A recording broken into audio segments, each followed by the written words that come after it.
It was good to get out to practice today and see the kids bounce around and have some morale after a tough loss at Ohio against Ohio this past Saturday. Just a case of facing some adversity early and some inclement weather and mistakes and not handling it very well, like a young football team. It's what happened. We should have fair catch a punt and we'd fumble it as it starts to rain and we step out of bounds on a kickoff. Then Cal let a ball slip a little bit on his throw because of the wet and it lobbed an interception back into the 13-yard line for a touchdown. Then we fumble the next snap when it's really raining hard, and they run it in for a touchdown. And their veteran quarterback handled it much better. And so we had some adversity, didn't handle it well, and it would end up being a tough loss. And so we got to put that one behind us. It's another very good football team. Put that one behind us, and now get ready for the next one. It's like out of the fire and into the furnace, because now you got Northern Illinois, and they're leading the conference in so many areas. Clearly one of the best statistical offenses in the conference, and one of the top quarterbacks in the country. One of the top defenses is from a standpoint of talent-wise. Their numbers aren't quite as good as some of the other teams in the conference, but their talent is on defense. So we just got to keep morale, keep going, keep improving, and keep plugging on. Questions? Just real quick. Yes. My standing, I have a bruised tailbone. So. Okay, that sounds all right. I'll buy that one.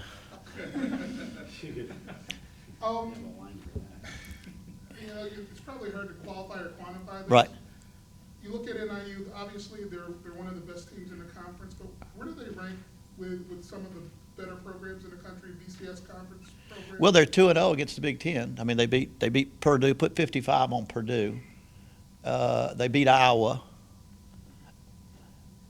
Eastern Illinois, a 1AA team, took them to the wire, but I think Eastern Illinois, like James Madison, is one of the better 1AA teams in the country. They're good.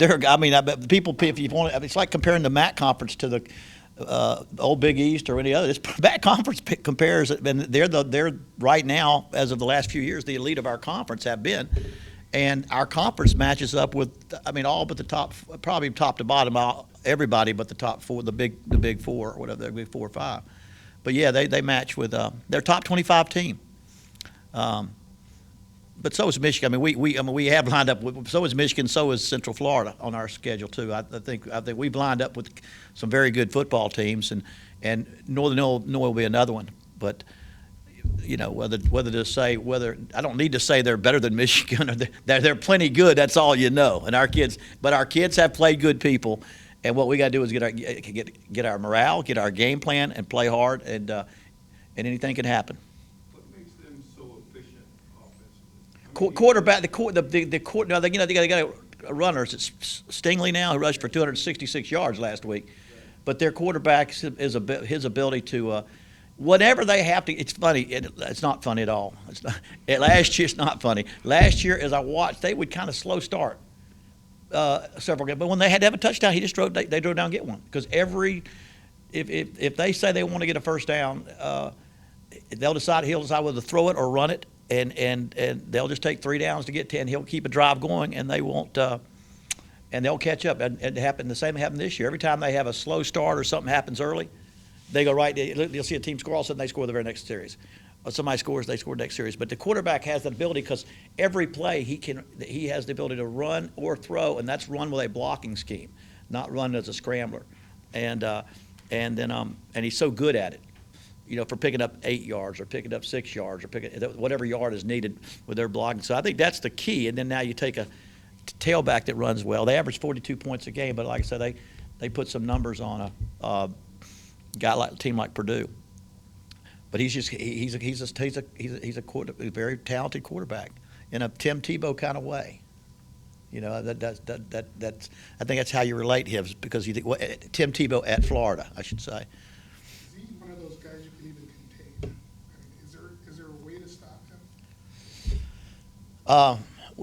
He's going to get his share. No, he's going to get his share. Well, you look at their game with Idaho. They had to outscore Idaho.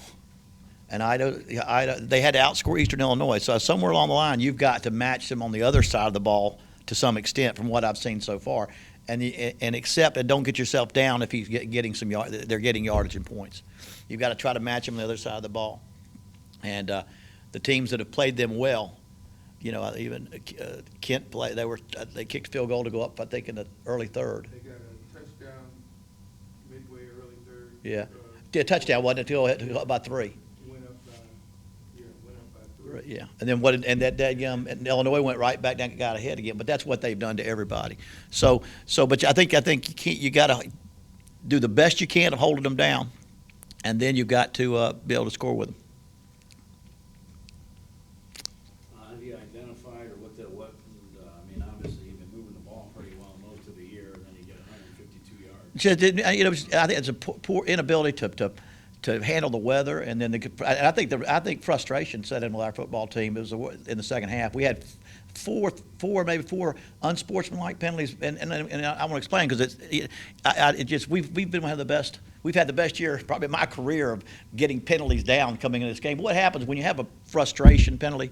Penalties are usually the second guy. First guy shoves you, and all game long you get shoved. Well, when you're poised and you're focused on the game, you don't shove back. When you become frustrated, which I saw, all of a sudden you shove back, and it's always the second guy that gets paid. Every single one we had was a pushback. Somebody pushed us, we push back. Well, that's how it always is, because pushing goes on about every play. But when you frustrate and you lose constant sight of the fact you're trying to win a ball game and you're just trying to get out some frustration, every one of them was pushing back. Even Moses McCray, who he got poked in the eye, and he pulled his helmet off because he got poked in the eye. And that's automatically unsportsmanlike to pull your helmet because he threw it on the ground, but he didn't throw it across the room. But he just pulled it off because he had contacts in. But he was into a tussle with somebody.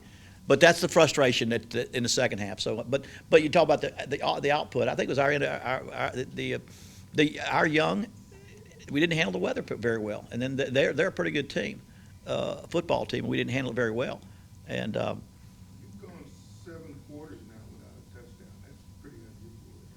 It is for me. Yeah, we played. Like I said, we played the best defense in the conference against Bowling Green. I don't know what makes it stop. It's like West Virginia. And I always say West Virginia because that's my alma mater. And I love my alma mater. Because they can't score a point against Maryland, and they beat Oklahoma State, and they throw 72. It goes according to how your talent is. And so, but again, that's some problem stuff we're working on. We've looked at it and see what we're doing. We play good people at Bowling Green, but yes, we've got to make sure we're allowing ourselves as coaches a style of play that can be productive as much as we can. And see, I think Cal Pohl has had a little tougher game and a half than he's had earlier. He's had a little tougher time. Pressure got a little pressure to him on. We had almost no sacks going into that game, and we had several Saturday. And but yeah, that we need to we want to make sure we can be productive. That's one thing we need to do is improve our offense. But we have good people. It's so hard. Sometimes you want to have great morale. But got to have great morale and continue to improve. And you say, well, are y'all improving from last year? It's very hard to tell when you look at your competition. You got to remember last year. Central Florida was even a lot better this year than we were last year. We almost beat a FIU team that was the worst team in the league, and we swapped them for Louisiana Lafayette, which is the best team in their league and a bowl winner. We swapped Morgan State, which is a losing record, for James Madison, who hadn't lost but one. We swapped a losing record Tennessee for a undefeated Michigan. And then Bowling Green, Ohio, better. So it says, are we getting better? Well, we're getting better, but our competition has stepped up too so far. So on the balance, we've just got to continue to have great morale, continue to try to improve our football, and see how we match up each and every week. But we've we've come up against some very, very tough competition, and I just think last Saturday we didn't handle the adversity of the weather and the situation very well. Didn't play us. That was the one game that you looked at and said, well, we got to put that one behind us and keep going forward. Is Paul at 100% yet? I don't think quite yet, but he's close enough. I think he's close enough that he can start. I don't see as much pain in his ankles he has had each and every game. But you really have to loosen him up still every day. Loosen up his ankle deep for practice to get out there and to get through practice. So what's that? How's Hershey? practicing now, but I don't think he's going to get he's not been given the go-ahead yet. But he's practicing, but he's not doing live, he's not, I say practice, he's practicing, but he's not going to any live drills. Not that the quarterback gets hit anyway, but sometimes when they have to, he's not put in situations where he has to scramble and move around. So I would not, we'll know by the end of the week, but I would say doubtful. When you're talking about the frustration, Mm-hmm. you're in that second quarter, then the rain starts and things kind of go south in a hurry. Is it kind of a helpless feeling for a coach? I mean, is there much you can do, or even at halftime, is there much you can do, or? Well, you just gotta, you hope you stop the flood, because you gotta remember, you go out there and the kids come out right, they get a safety right off the bat off of a punt. We drove the length of the field and got a field goal, so the kids are responding well to come out and play. But then all of a sudden, the frustration, when they kick off to you and just a guy tries to make a play, and he goes out and catch it, steps out of bounds, on the 9 instead of being on the 40, which would have been, Right. and then. You're trying to continue to play football, and you throw it past that. We scored a touchdown against Michigan on. We scored a touchdown against Louisiana Lafayette on to Durazio, and the ball's a little wet and soft. It goes over his head, and it lobs in there, and they intercept it and bring it back. And the sad thing is on that play, Sean Bickley was trying to make a tackle on their guy. I don't know if y'all saw, he got called for blocking below the waist as a defensive. Yeah. What happened was he was going to tackle there, and one of their bigger linemen came in. And it was going to kill him. So all he was trying to do was protect himself. So he went on the ground and turned so the guy wouldn't crush him. He tried to just turn his back and dive through to get away from it. And the guy ran through him. And they threw a flag on Bickley for blocking the other guy, which is just sometimes I think the official would call what he thinks he sees because it was he was on the ground. But he was just trying to protect himself, 138 pounds from a guy that was like 260. But what happened though, it took the ball from the 28 and put it down to the 13-yard line. But that was a circumstance. But anyway, but going back to your question, does it feel a little helpless? So when you're out there and then it starts raining hard and Kyle takes a snap and it's a shot. It's not a, and then he fumbles a snap and then he misses the handoff. Then the ball he gets tackled and fumbles the ball. Yeah, it's frustrating. It's a helpless feeling because there's not much. I can't make the rain stop, and their guy they handle a little bit better. Their guy handled it better than ours. But I'd say. It's quite often you still have to remember Kyle's in his first year starting, and we had a veteran last year that was, even though he's not a starter, he'd been in a lot of ball games, and he was a fifth-year senior, and had a lot of experience.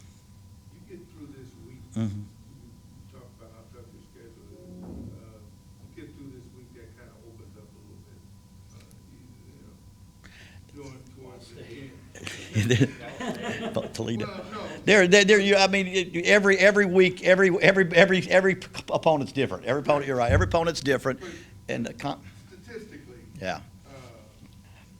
does that, do you say, hey, just let me get to this point so we can?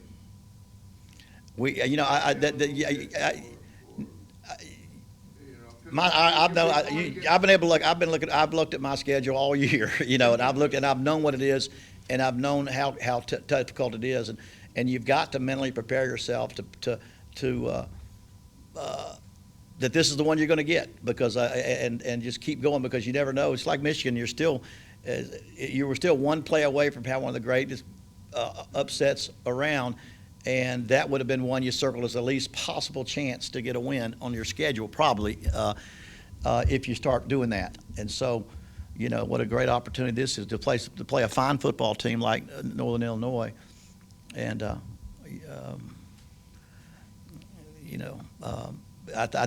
know what you're talking about, obviously, but we have to convince that you don't know which one you're going to get or which one it can be, the wins you're going to get. And so, we're going to go right after this one.